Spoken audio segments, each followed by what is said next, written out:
What a world. What is going on, everybody? Welcome to PGA Live Before Lock, as true of a Live Before Lock as you'll run into until, I don't know, next week. Same thing. We're looking at early times. We have an early lock. Hit that like button, subscribe button, notification bell as we start breaking it down. Goes a long way for us on this video. I'm filling in here. Obviously, I'm not Ben Raza. He is betting ponies. He is living his life. That is something that I didn't know he was capable of doing. I didn't know he left his house, but well, joke's on us. Saratoga must be nice this time of year, or just super humid. But I got my dude, Geoff Ulrich here. He's the fantasy grind over on Twitter. Very excited to be doing a show yet again with him. How you doing? I'm doing great, man. Yeah. And I mean, I feel like, Ben is down his 1 week sabbatical from being inside, and he'll probably hate it, and he'll be extremely happy when he gets back. But I'm very happy because I get the opportunity to do a show with you. Look, this is a fun 2 weeks. I mean, we talked about it a bit off the top. It's random, it's crazy, but links golf is fun to watch. Weird things happen. Opportunities abound. So, I mean, yeah, this is a cool event. It's an elite field, and yeah, let's go, man. Big 2 weeks here for golf. Not much else going on in the world, so let's get it. Correct me if I'm wrong, but this is my feeling about it, especially this year where we've seen John Rahm, Scotty Scheffler, like the top of the top. They just succeed all the time because they're playing golf in a bubble. You're playing on perfect conditions. It's so hard for Scotty Scheffler to fall off the planet because of one shot or one spot. Yep. That's what gets created this week that I am so excited about, because there's nothing better than knowing that the tournament isn't decided until the 18th green, last putt goes down. It's going to be wild, my friend. It is, and it's perfect because, I mean, like, I think the last cut Scotty Scheffler missed was this event last year. So it proves your point to a T. I mean, like, you can be a good player, you can hit good shots and still get in trouble in links golf. And, the bad weather looks like it may not show up all the way until Sunday, but we still could get patches of rain and stuff. And just a little bit can throw these guys off on a course like this. So. Absolutely. It's going to be a lot of fun, and it's a lot of fun to be alongside Jordan Klein here as well. Again, nice to be on the PGA streets, on the PGA Live Before Lock. Why Ben has the All-Star week off, I don't understand. It's like, maybe I should have done that. Would have made sense, but I like the All-Star week. We had an absolute smash of that yesterday. Would like to smash some golf for you this week. Let's start partying, but first, Reignmakers. Yes, PGA Tour Reignmakers. I do a live show with Greg Ehrenberg every Tuesday. Then every Wednesday morning, I'm putting together my favorite buys in the marketplace that you can get on any specific week. And then also just talking overall construction and how to go about playing the game. You can get a free pack below, a sponsor of our program here, PGA Tour Reignmakers. You simply get your free pack down below. You're going to get 8 golfers. Maybe start with Scotty Scheffler this week, considering he's the most expensive golfer by far. He's going to be the guy I'm utilizing in my captain spot, but only 5 golfers that you need to be utilizing it. But it's NFTs, meets the marketplace, meets DFS. It's a really, really fun combination of everything. I've had a lot of fun in the UFC streets as well, and ended up going to UFC 290 this last Saturday, courtesy of a contest that I won in DraftKings Reignmakers. They have some great events, such as, well, there's one this week that's popping up for you too that you can enter. Try to get yourself into the BMW PGA Championship. Try to get into that experience. You need 3 golfers that are international golfers that are either rare or core, 4 total rare cards that you're going to jump in for that. But it's Thursday, Friday, BMW Championship experience. Check out that contest. Only 231 entries currently in that one. Going to give you a really good chance. And hey, you could blindly stack a couple of tee time draws. Don't have to spend all of the money on all the cards, and maybe you run into the nuts. That's something that can definitely happen. Maybe not have to spend as much to put together that lineup. So check out that contest in particular. There's also the alternate event. We're talking the Barbasol. They have contests for that as well. So there's tons of utility. Every single golfer in your portfolio probably has a place over in the PGA Tour Reignmaker streets for this week. So check it out. Thank you so much to them for the sponsorship of our lovely little Live Before Lock show. Let's kick it off here. It's the Renaissance Club, as I was informed here ahead of time from Geoff Ulrich. Look at me. I'm a learner. I learn things. We're going to Scotland. Now, the wind is generally mitigated here, but it looks like it's going to be popping up with some wind, which leads us directly to the weather draw. And I think this is probably the main thing to be discussing when we head to Scotland, when we head over, to Great Britain in general, is looking at some tee time stacks, some tee time draws. Are you seeing the same thing that it seems like the public is seeing when it comes to weather for this week, Geoff? So, I mean, look, the weather in Scotland obviously changes on a dime. Looking at things right now, it still looks like Friday PM may be the wave to miss, and it still looks like Friday AM may just get the calmest conditions of the first 2 days. That's what it looked like yesterday. It's changed a little bit. It does look like there's going to be some rain just coming in all day Friday, so you could get some swings. But I do think that if there's going to be a pocket of the first 2 days, it's going to be Friday AM. They get the calm conditions. They come off the course Friday PM. They come out and they go a little bit gangbusters, and then it tightens up a little bit. So that's what I'm seeing. Again, the rain can come in at any time. It can come in at 10 a.m. instead. We're talking the sea, right? Which has no rules out there. I mean, basically, but that's what I'm seeing, and I assume that's kind of what you were hinting at as well. Yeah, definitely looking as though it's PM AM, but not to lead the witness or anything, but one of my favorite things to do when it comes to Open Championship Week, when it comes to playing the Genesis Scottish Open, and when it comes to any tournament over here in Scotland, I'll blindly just stack a couple of tee time draws. If you're making multiple lineups, 20 max, 150, I'll blindly stack some AM PM too, because there's just no knowing exactly how it's going to break down. If weather is so bad that golf balls are blowing off a green, which I don't think is going to be the case this weekend, but sometimes you'll run into them getting it moved to a Saturday morning finish for that grouping that you thought was going to get the perfect draw or something of that nature. You were avoiding the AM PM, and then all of a sudden they're on the golf course on Saturday morning in perfect conditions. So there's a lot of ways where things can get a little bit dicey. So don't fall completely in love with tee time stacking, especially if that's going to be the overall prevailing theme that it seems like the community, that Twitter, that whomever else is really throwing out there. So I don't want to be disregarding Rory McIlroy, Xander Schauffele, and the AM PM waves. It feels like a lot to be giving up. Anything else to add to that? No, it's really the perfect way to think about it, because the one thing about, yes, this is like the weather-driven events, the links and the Open, but as you mentioned, it's also the most random weather. Like, we can't, even like 5 hours before, you could say, oh, it's going to like rain in 5 hours. That can just change so quickly in this part of the world. So I think it's perfect. At the very least, if you're going to go heavier on one side, give yourself some exposure to the other side. So like if you're making 100 lineups, you can go heavier on one draw or the other, but give yourself that hedge where give yourself some lineups that are at least going to be live if the weather does go against you. So think about it like that. I think is perfectly fine. But yes, this is just something you got to embrace. I mean, a little bit more variance for sure this week with that kind of stuff too. Anything about this golf course in particular that you want to bring up? Is there a certain skill type before we dive into player by player, tier by tier, like you guys always do on the PGA Live Before Lock? Anything you really want to point out with the Renaissance Club? It is Renaissance Club. It's like Renaissance Club, but yeah. I mean, look, I would describe this as like a little bit more of what you call like a links light course. It's not like you can see where the fairways are. Like the holes are a little bit more defined than say like St. Andrews, where you're like, what's going on here? Where's the green? I don't even know where this hole goes. So it's a little less, a little bit less open, I guess, too, as well. I mean, like there are some trees in the area, but at the same time, it's still links. So from what I've seen, I in my best estimation, I think you look at places like Pebble Beach, Hilton Head.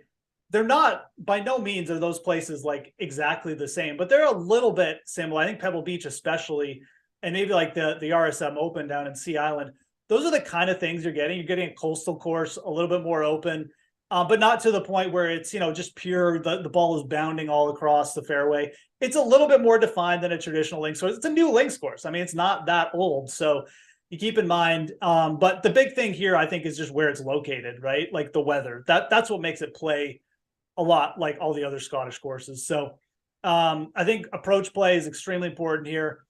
Off the tee, I mean, you can't be a disaster, obviously, but it's not something I'm necessarily honing in on. I think Minwoo Lee, when he won here, was like, he might have been like last on off the tee strokes seen off the tee. So really it's approach. And obviously, you have to be good around the greens.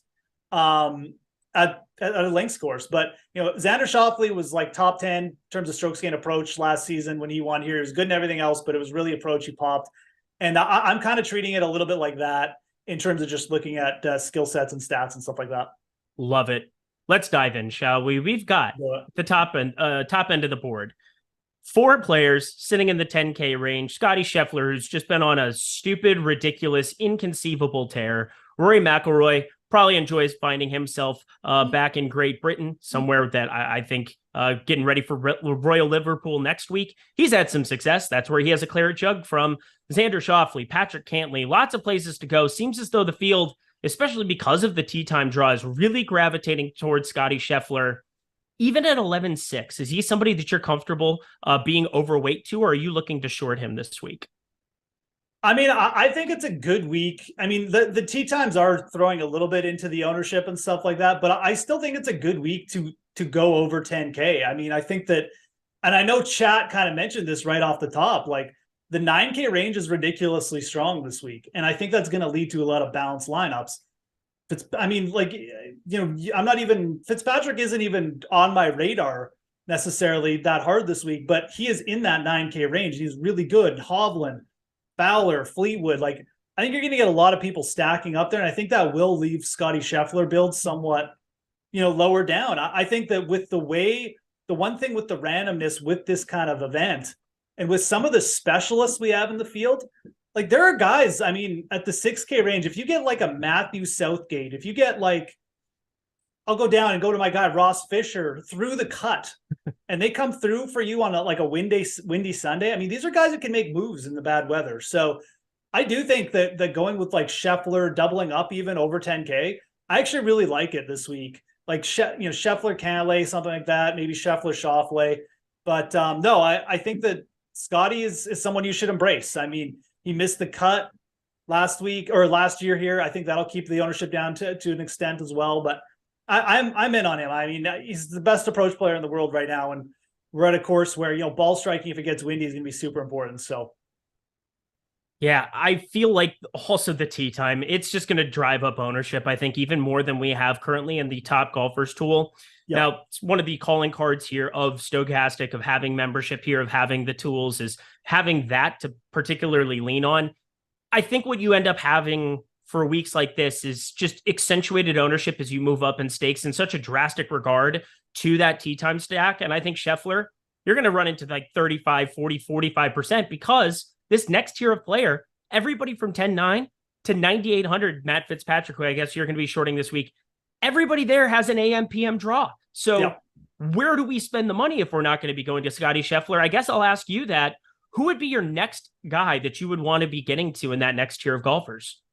Yeah, I think it's a great point you just made too. If you're playing high stakes, you should definitely expect higher ownership on the PM AM guys, and Scheffler at the top of that list. Yep. I agree 100% with that.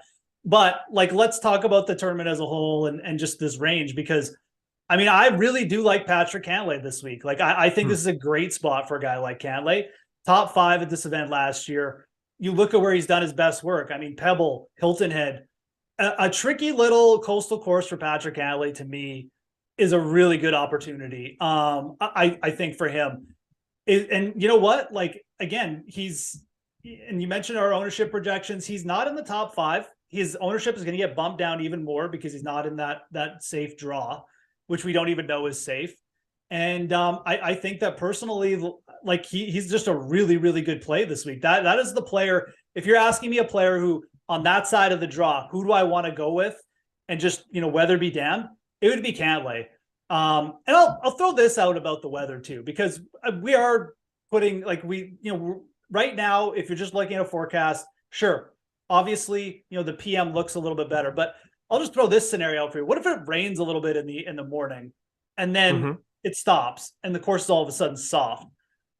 I still think there's scenarios where that Friday PM wave could potentially get really good conditions too. So I would not write off these guys at all. It doesn't mean that you have to stack them all, but like playing Scheffler and Cantlay together, I think is absolutely going to be fine. Because the other scenario with this, Eric, is like, maybe there just isn't like a wave bias. Maybe it's just like kind of flat, right? And then, a Scheffler Cantlay build is all of a sudden kind of unique as well.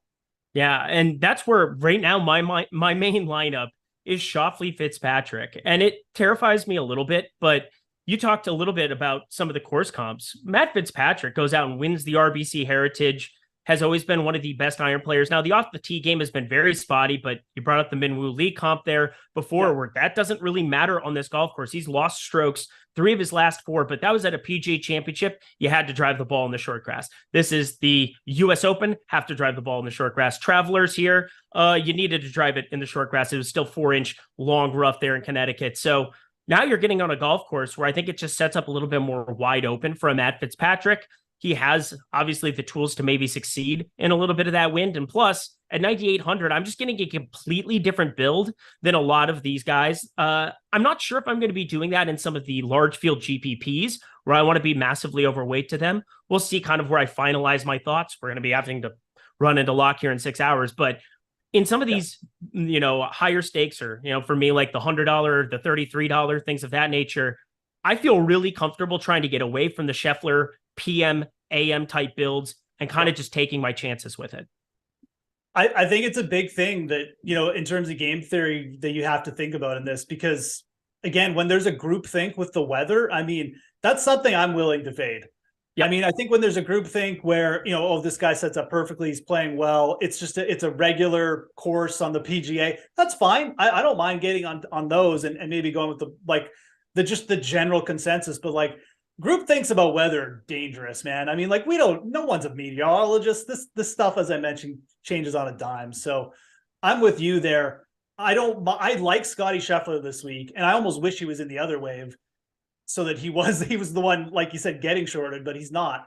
So, for me, it would be Cantlay and probably, thinking about maybe Rory or just going with someone like further down. But I think that looking to stack that PM wave is absolutely fine. It's just about your risk tolerance and what you're playing. But I think it's a good week to go with that. It's really a good 2 weeks to do it, because this is just randomness. I mean, there's just an element there. And if you can get good players at lower ownership and lower sentiment, this is the time to take it, in my opinion. Well, getting to that 9K range, I think you're going to find a lot of popular plays. Obviously, Fitzpatrick not going to be one of them, because this entire PMAM kind of lives in this 9K range. The upper nines, Hovland, Hatton, Fowler, 2 of them playing together there in Hatton and Fowler. It's going to be a fascinating top of this 9K range to see where ownership lies. Doesn't look too extreme at the moment, but it wouldn't surprise me to see it north of 20-25% on either Hatton or Hovland. Where are you kind of leaning towards the upper nines, mid nines? Yeah. So, I mean, I like Ricky this week. Ricky is another player who you could see just absolutely pop in terms of ownership. He's got, obviously that side of the draw. I mean, look, I don't have a problem going down to my guy Tommy at all, eating just a little bit of chalk there. But my feeling with the 9K range is like it's hard to go wrong. So play who you like. Like I mean, again, I mentioned I'm not like in love with Fitzpatrick here, but I see the value in going to him, and it's not really a player who I may end up having some Fitzpatrick. I mean, one thing I do have to do tonight is make sure I set my lines for the lock. I have done that at Euro. Go to bed, honey. I'm working. Yes. Well, it's happened to me before where I've forgotten that the lock. Anyways, we've all done it. It's a bad feeling. I ran a lineup train at the Open Championship 2 years ago and missed cashing the entire train by like 2. It was pure pain. But continue on. The definition. So to me, like between like Hovland and Tommy, or Hovland and Spieth, really, I mean, to me, it's just like, who do you like? I mean, just play them. I mean, if you like Ricky, like I think Ricky's got a really good chance this week. But if he's coming in too hot, I don't have a problem going down and maybe taking a little bit of Spieth, potentially, who's coming in with lower ownership as well. I mean, I think Jordan Spieth is just still a fantastic links player, and I think if the poor weather comes and he's playing well, he's going to have all the chance. So I like the guys at the lower end, because I like Shane Lowry as well, who's coming in with about 9%. I think Lowry and Spieth are the real good kind of pivots here. The guys you can maybe look to if you are going to play Scheffler, you just want some exposure. Maybe you play them with him. But, if you're just going for the traditional stacks, I mean, Hatton, Ricky, Hovland, I would say like Hovland to me is the class of that group, but all three of those guys are really good right now. I'd say out of anybody in the 9K, 10K range, ownership surprising me, it is Shane Lowry. How is he the only person gaining no attention? Because the back of my head, the guy has a claret jug.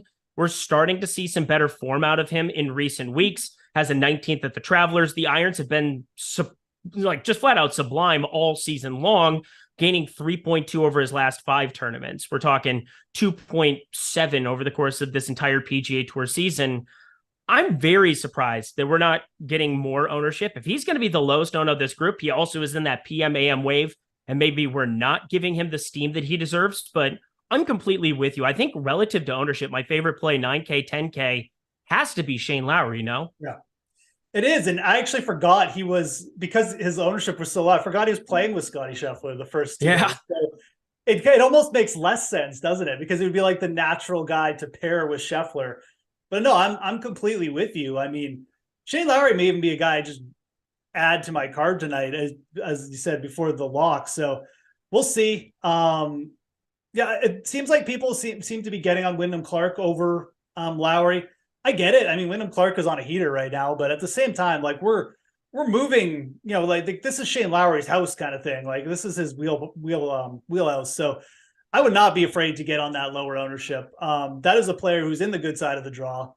You can pair with a guy like Scheffler and Hovland if you want, and they'll bring your total ownership down. Never a bad thing. So yeah, and his around the green game hasn't been as awesome as it's been in recent years this season, just gaining less than 0.4 strokes around the green over the course of his last 20 tournaments. But I feel pretty good about putting Shane Lowry on his natural turf. He's just naturally had these wedge shots that it seems like other guys don't have the kind of touch on slower greens that maybe other players don't necessarily show. And now we've come off of 4 top 20s in his last 5 events. I'm very surprised by the ownership. I'm very happy to get to lots of him. So anything else to add 9K, 10K before we move ourselves to the mid range? No, it's a big range. Like again, Fowler, Fleetwood going to be the really popular plays. I know Fowler was trending way higher at the start of the week for us, but I think that with Scheffler gaining steam, his ownership may come down a little bit, but no, it just there'll be some popular players there, and if the draw works out for them, you'll probably see another chalky winner there. But if it doesn't, I mean, there's some opportunity there with guys like Spieth and Lowry. Now, one of the cool things talking to our dev team, being able to talk to some of the sharpest minds, not just in DFS, but in software engineering, talking about all of these great particular things, has been how they've integrated weather draws and things of that nature into the PGA lineup generator. So if you want to set it and forget it tonight, if you don't want the headache, if you want to go to bed early, check out 1 week of the PGA lineup generator for just $8.95 right now. It's awesome. It truly takes into account everything, all of the tools we have here at Stokastic, and gives you all of that for under $10. I've used it from time to time when I'm just covering MLB nonstop, and I know Neil's done it on MLB for different MLB things from time to time. It's a tool that I can't really speak highly enough about. I think it should be way more than $9, but that's just me personally. Sub $10 to be able to jump in for the week.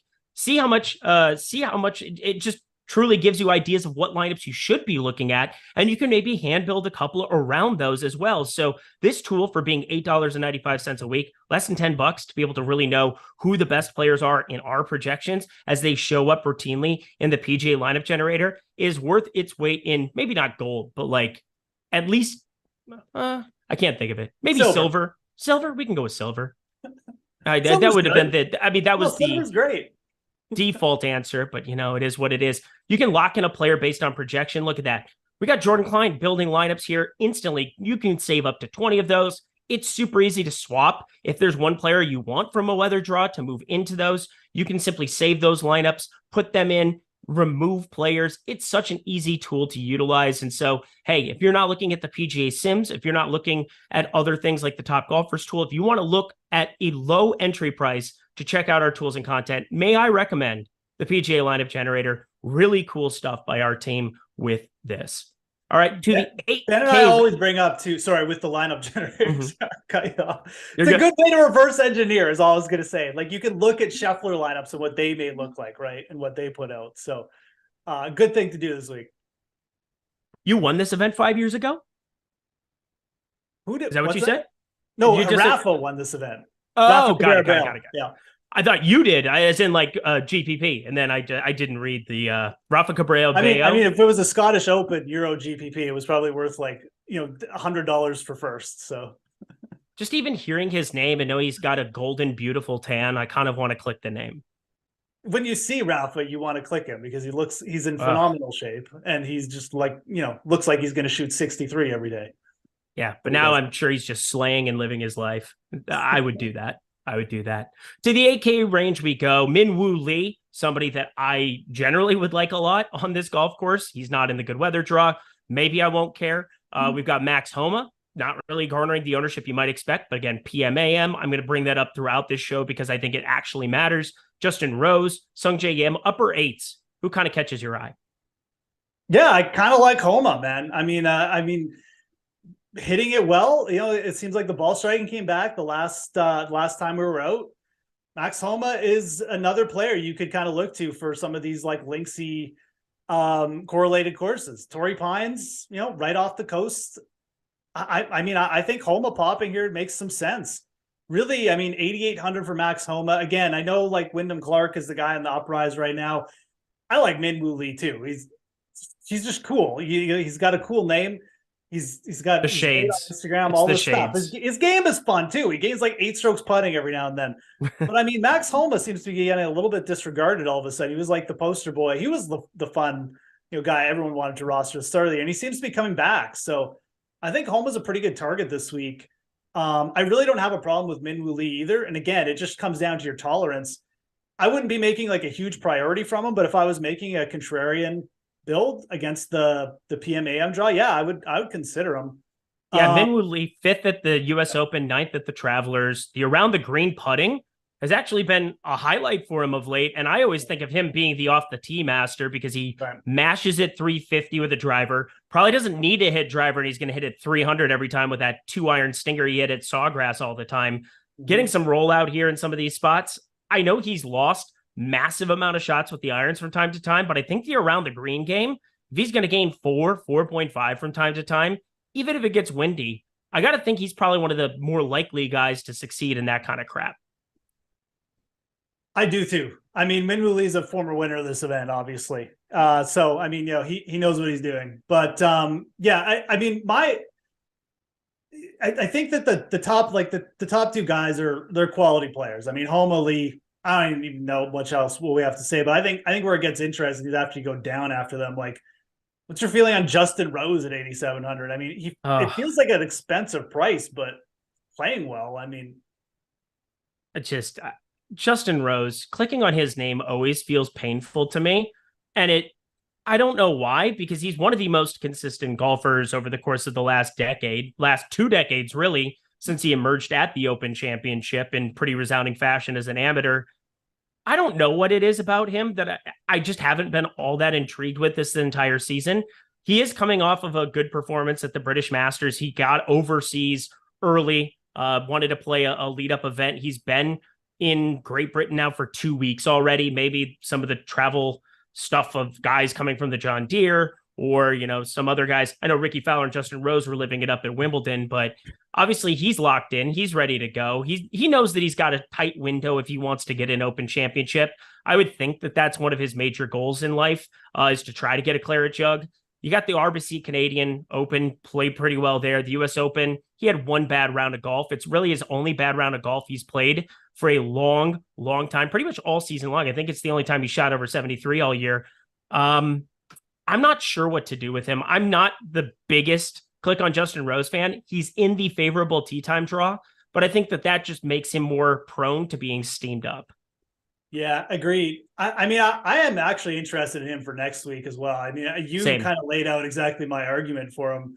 This is a guy who's played well all year. And now, like you said, I mean, him and Adam Rose, him and Adam Scott are definitely they're like the same guy. So they're the Spider-Man meme. It's fine. That's right. Yeah, pretty much. But him and Adam Scott are, guys hunting for that second major. And I think Justin Rose is playing well enough to potentially win it at an Open. So I'm more interested in him for next week, to be honest. I think 8,700, he's priced up a bit. Like you said, he's probably going to get a little steamed up. And I just like the guys right above him. Like, I think Max Homa is a little bit, just he's priced down. So I'd rather just try and get up there this week. But interesting. Nonetheless, just wanted to get your feelings on him because I kind of was lukewarm as well. I'm lukewarm. I would feel really, really gross if I clicked on the name too much and he was 20% tomorrow. I guess tonight it would be for me out on the West Coast. But I just feel it just feels like that name that's going to get steamed up. We've currently got him at 11.7%. And then, well, there's a dip to Tom Kim, who is in that favorable draw as well, sub 8%. I have not clicked on his name forever, truly forever. Yeah, but I think this is finally a week where we should be trying to find and make it happen. And the main reason I say that is I don't know what to make of the drastic difference between putting on slow greens to fast greens, but fast greens have not been working well for our guy this season. He has lost strokes in pretty much every event since the Waste Management Phoenix Open earlier this season. He finished 50th, gaining 3.2. But he has been abysmal on the greens. I think a change in scenery. I think a change in green speed where you can just smack it. Maybe he's just trying to guide it on fast greens. I don't know what to make of it because I thought of him as somebody who's going to spike massive putting weeks like he did when he won at the Wyndham, 12.5, 6.1 at Shriners.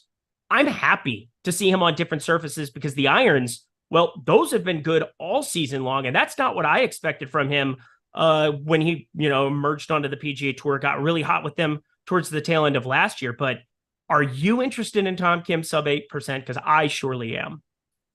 So it's funny because I kind of wanted to talk about this tier, like Kim and Burns together.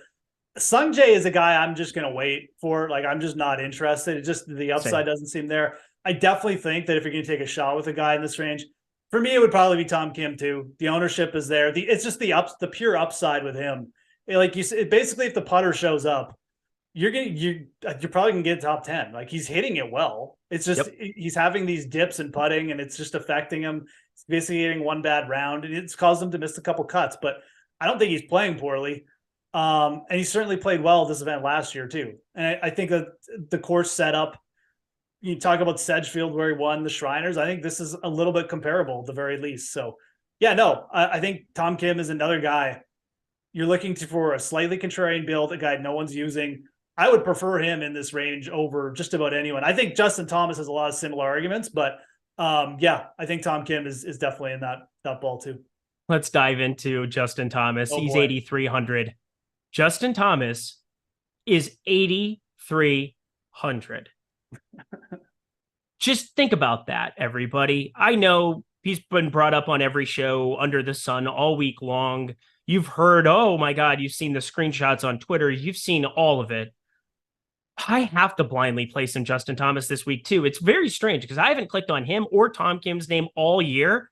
And now's when I'm interested because I just don't think the bottom can go any further for either one of them, especially if Tom Kim starts putting in any capacity. But how are you feeling about Justin Thomas coming off of an absolute no-show in Detroit?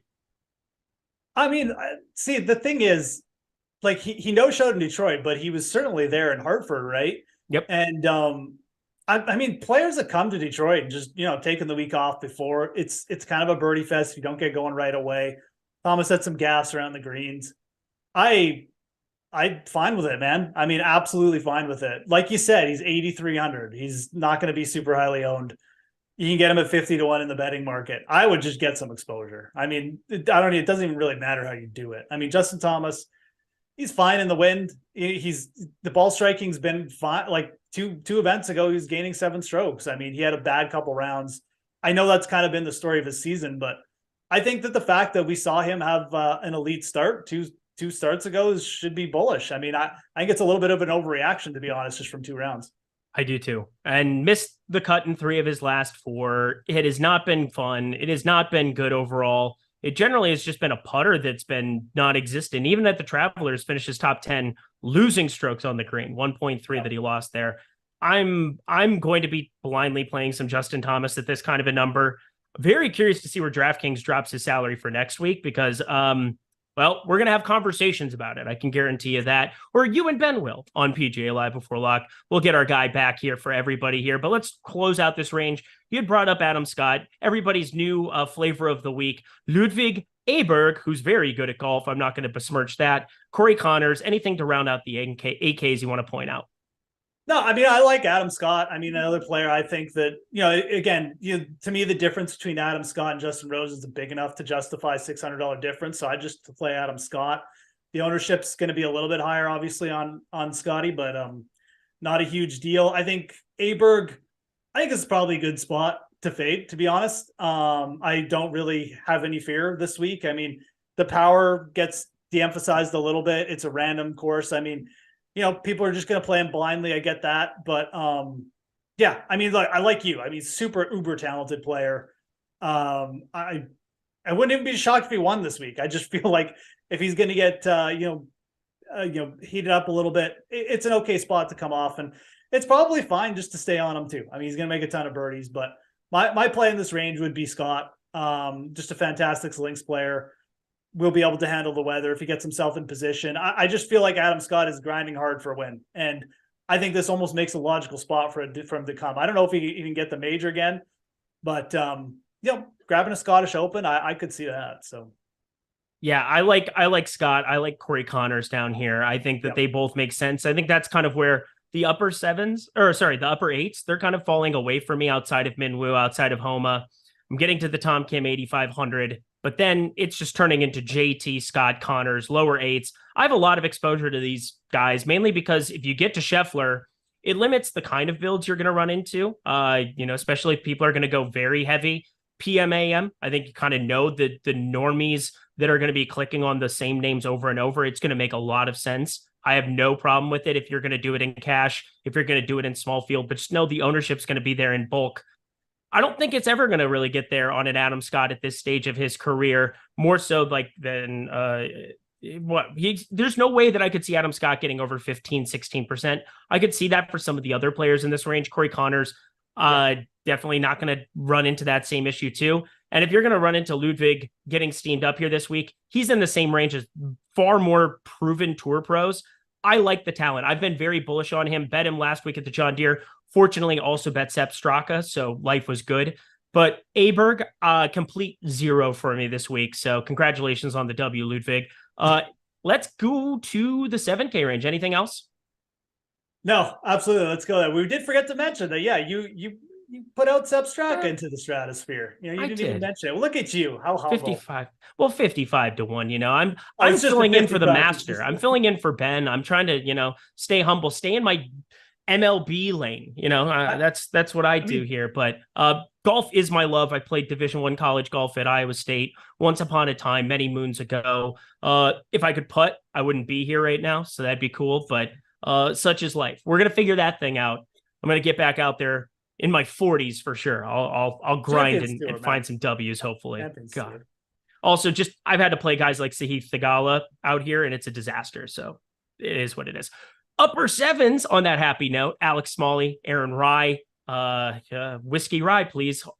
Rasmus Højgaard. This is where we start to dip into some of these DP World Tour guys that you don't see every week. We're going to go through some names, the Thomas Dietrichs of the world, who I guess has been back in America quite a bit. Rasmus Højgaard, getting to the bottoms with Robert McIntyre, Bjork, number of names here in the 7K range that are going to be fun to talk about, but starting 76-100 and above, anybody catching your eye for this week, Jeff?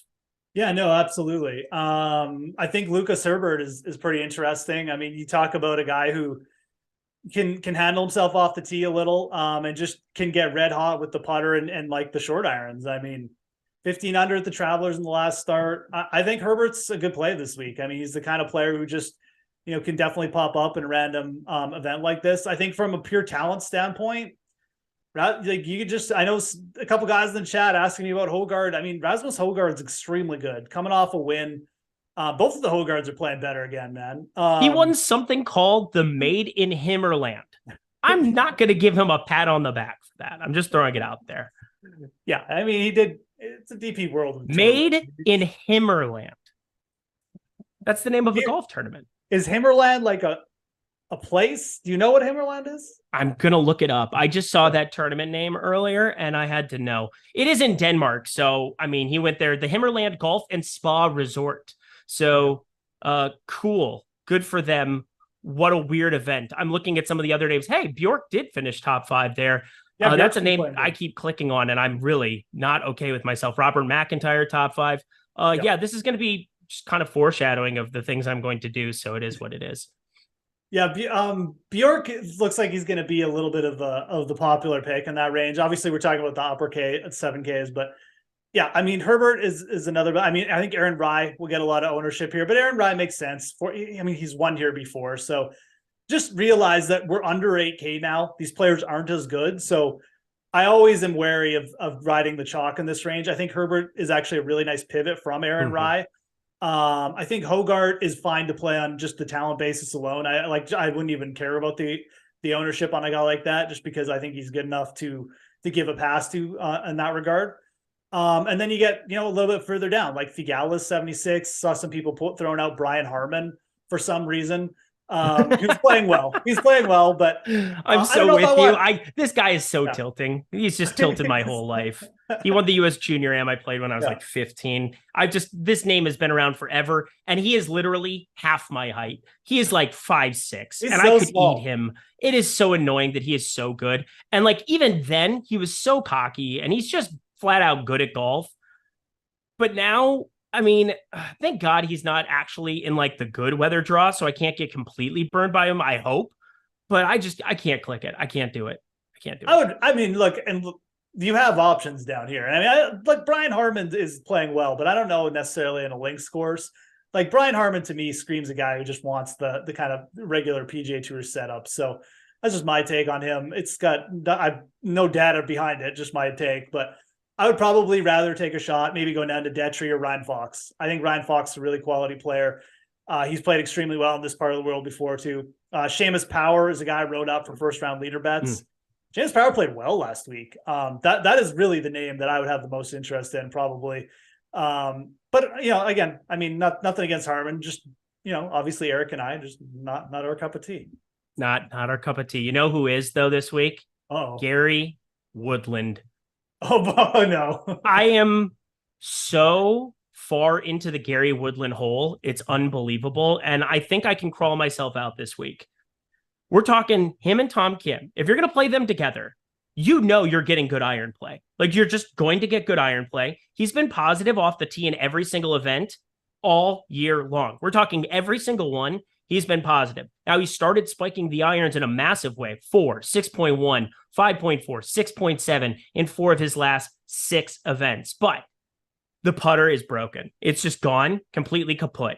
And this is where I just hope that these greens are playing completely different than anything we have in America. And we can Jedi mind trick him and Tom Kim into actually being flat on the greens. Because if I get flat on the greens with both of them, I could run into the complete nuts. He's in the favorable draw with Tom Kim. I think if I'm going to be putting together my PMAM stacks, I'm talking even further into maybe building out a 3 max lineup that I'm going to incorporate both of them. But are you, well, the word isn't bullish. Could you tolerate and not vomit by clicking on Gary Woodland like me this week? I mean, I'm intrigued now because I'm looking up how many times, like, I know Gary Woodland's open record sucks, but I'm just trying to figure out, like, I mean, it's 30th here last season. That's good. I'm intrigued. I kind of like it. Everyone was kind of trying to guess when Woodland was going to win early in the season. It feels like everyone's kind of just gone off that train. Mm-hmm. Really, why not here? I mean, he won at Pebble Beach. I mean, yep. Again, we're talking about a coastal, it's not a links, but it's a little bit of a linksy, just traditional course. So I kind of like it, to be honest. I think you may have talked me into something here. God. See, this is not what I wanted to do, because now I'm responsible. Too late. Now I'm down. I'm with you. I've done that so many times to Ben in previous shows where I'm just like, oh, cool. I win both times, because if it goes well, it's fun for me. And if it goes poorly, I have somebody to yell at, which I'm personally responsible now.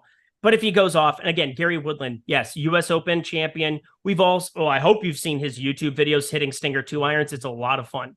It's a lot of fun. Go down that rabbit hole late at night. Was an absolute standout when I was in school at Kansas. He played basketball too. He's an absolute phenom.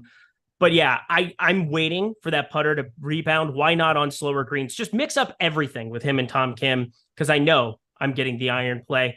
A lot of questions in the chat as we get to the lower sevens about Kurt Kitayama, who, he's a top 50 ranked golfer in the world, but he's coming off of 3 missed cuts. Does have the win at Bay Hill earlier this season. Don't know why I can't talk anymore. But a top 5 at a PGA championship. He can spike that upside. Feels very feast and famine. Would you have any interest there around 6%? So, I mean, Kitayama is very boomer bust. He could finish 5th in this event again. Like, he absolutely could. He's a really good player. And he played on the DP World Tour for like 5 years. Like, he is familiar with these kind of setups. I like him. I just don't know. Like, this field is stacked down here. I just don't know if I necessarily want to put that risk. We got Robert McIntyre, who's another like really good links player coming off of playing well. Doug Gim's been playing well. Bjork, who we're going to talk up here in a second, a really good iron player. I just personally, I would just wait and see. To me, Kitayama, if he plays well this week, I'll definitely consider him for the Open, but I'm not necessarily going to jump in this week. That's just kind of my take on him. I like him, though. I mean, really good player, underrated still. Yeah, the only player pulling more than 10% right now is Adrian Meronk. He is jammed at 16% in this range. And I get it. Adrian Meronk's been playing really good golf. He's also a comfortable click.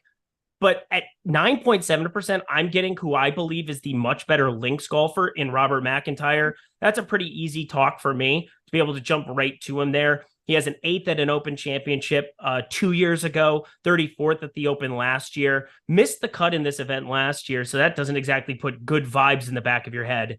But sub 10%, I'm definitely there on Robert McIntyre. Talked about how he came off of a top 5 last week in that make-believe tournament in Denmark. So Robert McIntyre, somebody that I'm definitely going to have in the portfolio. A little bit more of him than Adrian Meronk, but lots of names that we can get to. And I'll just give you the floor. Alexander Bjork, tell the people while we're clicking that name.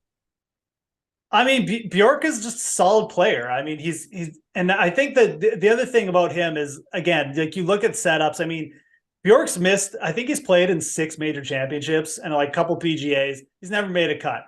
But you put him on a tricky links course when he's playing well and his irons are going, he could absolutely spike this week. So again, I mean, if he was trending towards being like 15% owned, I'd say no, but he's playing well down here. And I mean, some other names, like we mentioned, Meronk, gonna have higher ownership. I don't think you have to play Alexander Borg. I don't think he's like clear cut the best player in this range, but he's certainly playing solid. And I think that you'll probably get a solid starter from him if I had to guess. So I like him, but I do recognize Nikolai Hogard played well in his last start too. The other Hogard brother gained a bunch of strokes in Detroit.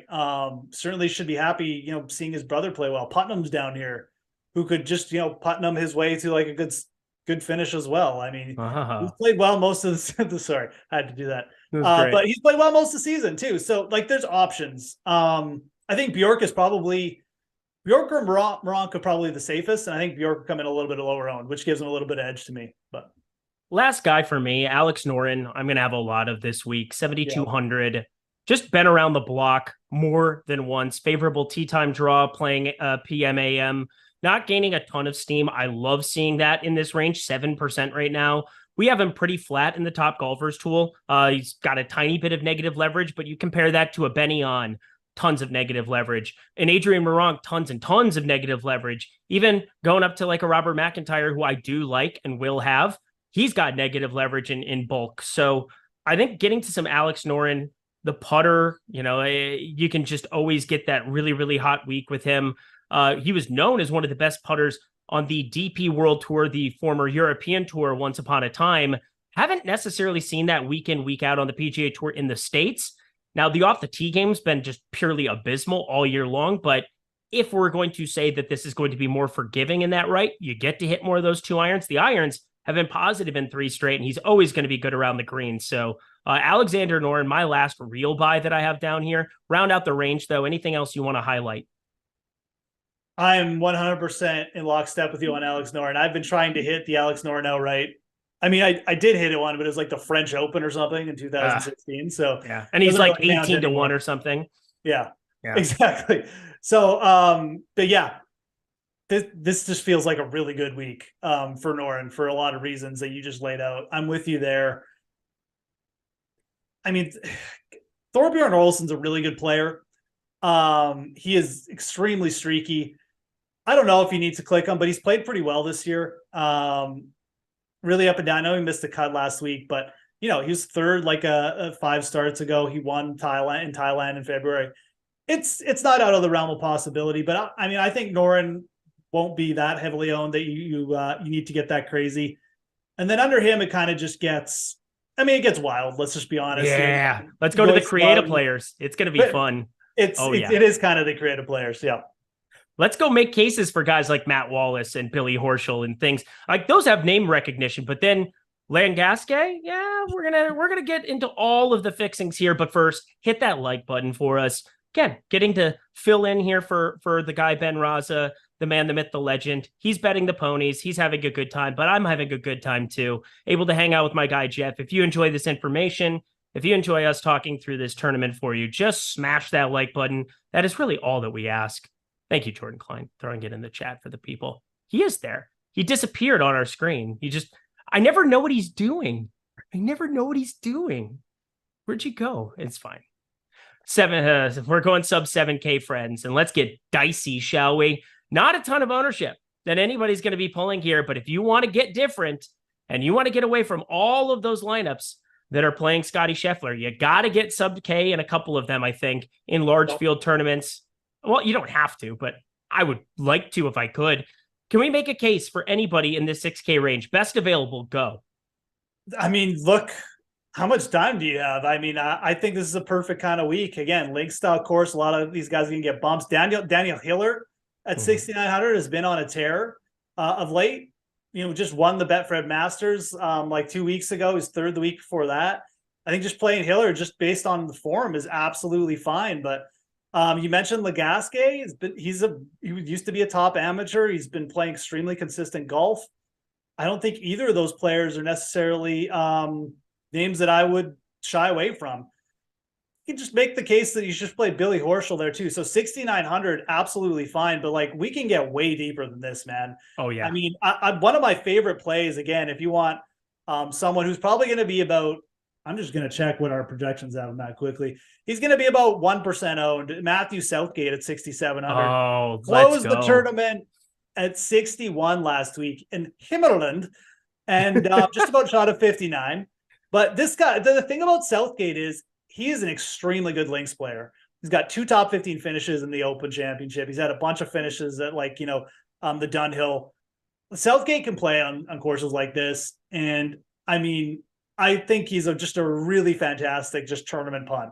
You want to make some Scotty Scheffler lineups, really any lineup. I just think he's a good 1%er. So Southgate's kind of the guy that I'm going to point out there off the top here. But there's other players lower down here. I can get really crazy this week.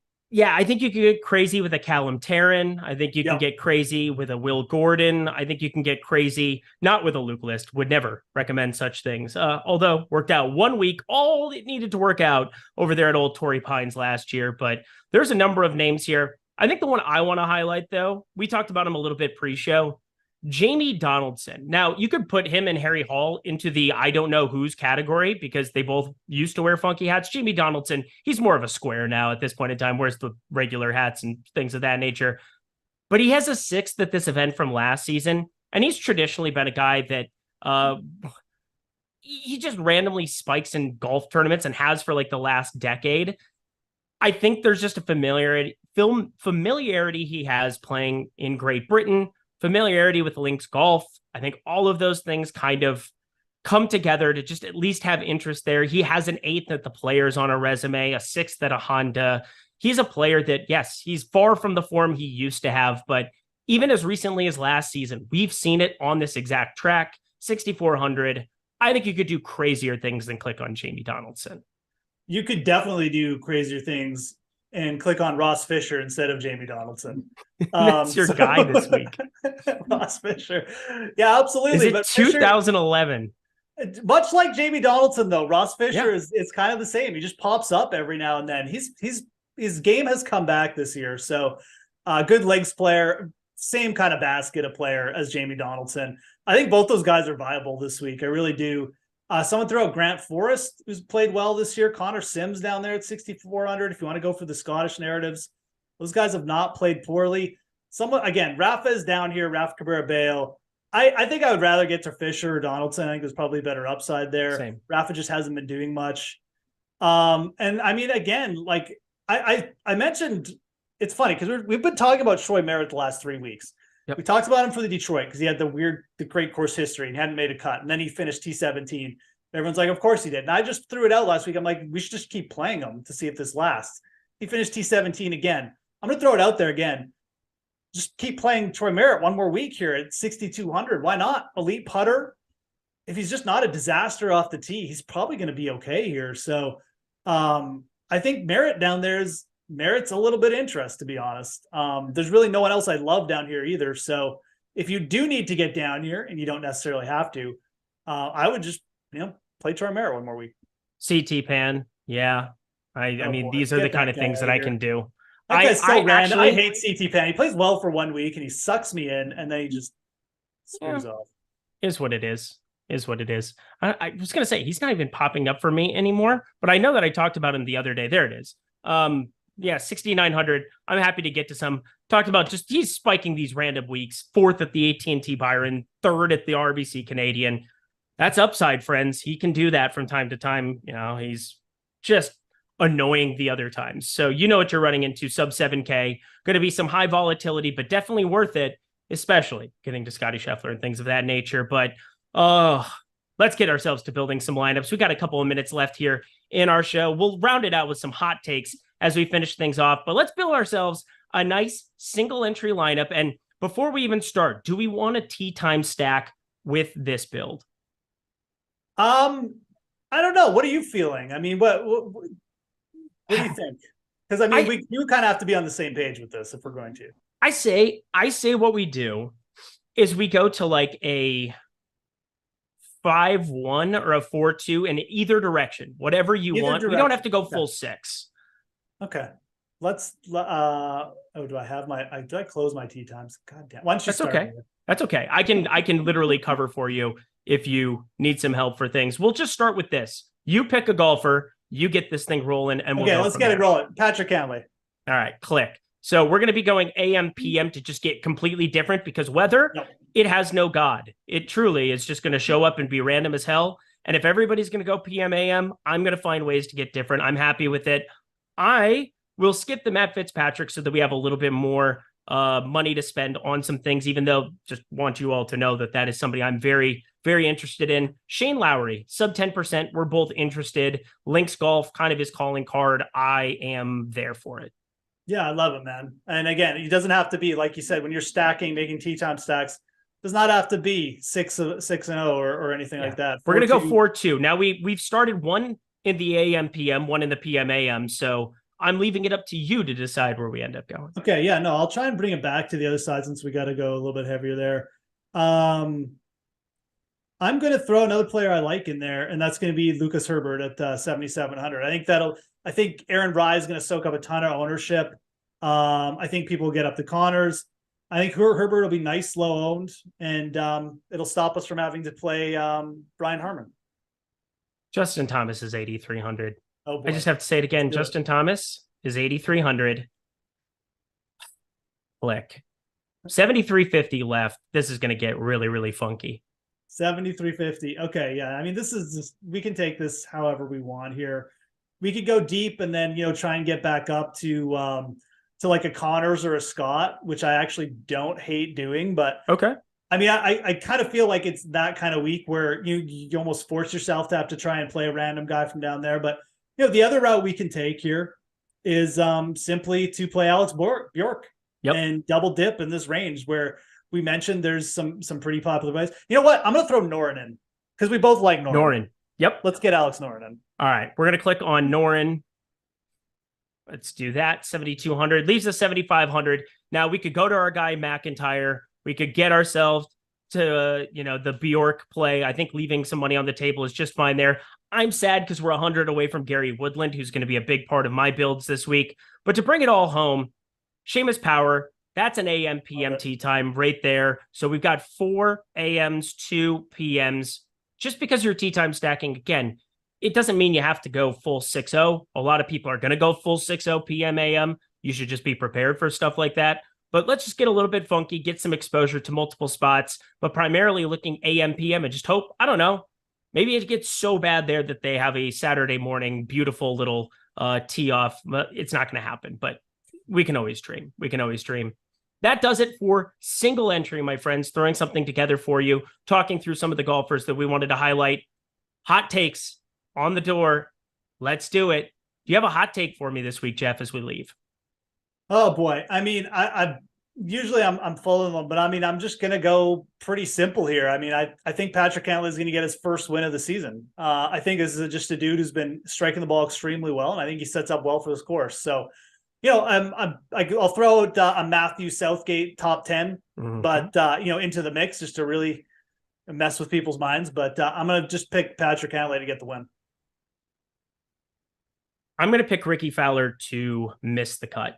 Nice. Ricky Fowler has been playing unbelievable golf. We're talking about Ricky Fowler a year ago was not in the US Open automatically. He has now rattled off some unbelievable finishes, had a cut at the PGA Championship, and since then 5 straight top 13s, including that win in Detroit. This golf course is not going to play anything remotely close to anything he's played for those last 5 weeks. I almost want to just disregard it, and now he's $9,500. We didn't talk about him before, but I have 0% Ricky Fowler this week. I see that he's 14, 16 to 1 everywhere, and that he's gotten steamed. He's 3 times better odds than his buddy Justin Thomas, which is just mind-blowing to me. My brain can't comprehend it. I get Ricky Fowler's been awesome. He's also in the favorable tee time draw, but I don't care. It takes one bad putting week. It takes one change to everything. He is unsustainably putted over the course of the last couple of weeks. I think we see a little regression, and if we do, lost 2.6 at the PGA Championship. It's definitely in the range of outcomes. Not likely, but it's a massive amount of money to throw in there. He's on the betting card as a miscut candidate. What do you think about that one on the way out? I'll be honest, I kind of like it, man. I think it's going to be that kind of week. We saw it a little bit last year. I'm down with it. I mean, I don't like picking against Ricky either. That's kind of why I didn't really talk about it, but I would be on your side with it for sure. One time dealer, one time. Thank you to Jordan Klein for hanging out here. Good times as always. Nice to be able to fill in on the PGA streets. If you appreciated it, just smash that like button. You'll get your Benjamin next week, Mr. Ben Roz of Jazzraz DFS. But go follow my guy Geoff over here over at the Fantasy Grind on Twitter. Check out all of his great work, not just here, so many other places that he's firing great golf information. I check him out every single week. You need to be as well. I'm Eric Lindquist. You can go follow me at Eric Lindquist if you're so inclined as well. Let's get ourselves out of here. Best of luck at the Genesis Scottish Open.